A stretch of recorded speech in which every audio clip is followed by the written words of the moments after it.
ఇక నేను రైతన్నల గురించి మాట్లాడితే నిన్న ఓడు అవులేగాడు నాకు ఫోన్ చేసిండు. ఫోన్ చేసి ఇక బూతులు అన్న, పచ్చి బూతులు, మామూలు బూతులు కాదు. నాకు తెలిసి అవతలోడు తాగునట్టున్నాడు. మాది వరంగల్ శివనగర్ అన్నాడు. అరే వరంగల్ శివనగర్ నాకు మస్తు మంది దోస్తులు ఉన్నారు, నువ్వు ఫోన్ చేసి తిరుగుతున్నావు ఎందుకు, ఇదెక్కడ కథ, రైతుల గురించి మాట్లాడొద్దా అంటే, రైతులకు ఆల్రెడీ పంట బోనస్ ఇస్తురు కదా అంటే, పంట బోనస్ రైతు భరోసా కదా. ఇక ఫోన్ చేసి ఇక అమ్మనా బూతులు అన్న. నేను చెప్పాను ఆ బూతులు అవతలోనికి, మరి ఆయనకి కూడా అమ్మున్నది, అట్లా తిట్టడం పద్ధతి కాదు కదా అని తెలిసి ఉండాలి. చదువుకున్నాడట మళ్ళా, నేను బాగా చదువుకున్నా, నేను తాగను, నాకు తాగుడు అలవాట్లేదని చెప్తున్నాడు ఫోన్ చేసి. ఇక ఆయన పడది నాకు రేవంత్ అన్న ఇంపార్టెంట్, నువ్వు రేవంత్ అన్న ఎట్లా తిడతావు, రేవంత్ అన్న ఎట్లా అంటావు, నువ్వు కేసీఆర్కి అమ్ముడు పోయినావు అంటాడు. నేనేమన్నా, ఇవాళ నువ్వు కేసీఆర్కి అమ్ముడు పోయినావు అని అంటున్నావు కదా, ఆ రోజు రేవంత్ రెడ్డి ఎన్ని పైసలు ఇచ్చిండో నాకు చెప్పు మరి. ఆ రోజు కేసీఆర్ ముఖ్యమంత్రి ఉన్నప్పుడు కేసీఆర్ని విమర్శించడం కదా, ఆ రోజు ప్రతిపక్ష పార్టీకి కొంత అనుకూలంగానే ఉండి ప్రతిపక్షంతో కలిసి పనిచేసినాం కదా.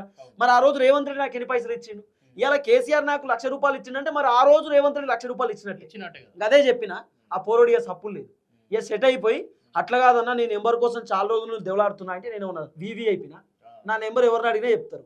ఆ తోపంట పోతుంటే తిరుపతి నెంబర్ ఉందా అంటే ఎవరు అడిగినా చెప్తారు. దాంట్లో ఏమున్నది, ఫోన్ చేసి రకరకాలుగా తిట్టేటటువంటి కార్యక్రమం చేసినవాడు. వీళ్ళంతా కూడా కాంగ్రెస్ పార్టీకి సంబంధించినటువంటి కొంతమంది కార్యకర్తలు. పాపం కాంగ్రెస్ కార్యకర్తలు కూడా సఫర్ అవుతున్నారు అన్న. కాంగ్రెస్ పార్టీ కార్యకర్తలకు రైతు భరోసా రాలే, కాంగ్రెస్ పార్టీ కార్యకర్తలకు పదవులు రావు, కాంగ్రెస్ పార్టీ కార్యకర్తలు ఇల్లులు కూల్చేస్తున్నారు, కాంగ్రెస్ పార్టీ కార్యకర్తలు చాలా మంది రోడ్డున పడుతున్నారు. వాళ్ళ కోసం కూడా మేమే మాట్లాడుతున్నాం, మళ్ళా వాళ్ళ కోసం కూడా మేమే పోరాటం చేస్తున్నాం మళ్ళా.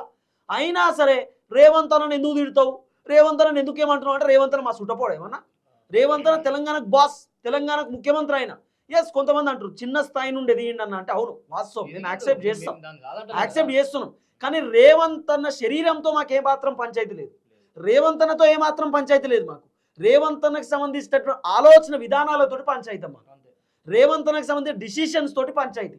రేవంత్ అన్న ముఖ్యమంత్రి పదవి ఉండి రేవంత్ అన్న తప్పుడు నిర్ణయాలు తీసుకుంటా ఉన్నాడు, రేవంత్ అన్న ఆలోచన విధానాలు సరిగ్గా లేవు అనేది మా పంచాయతీ, అంతే.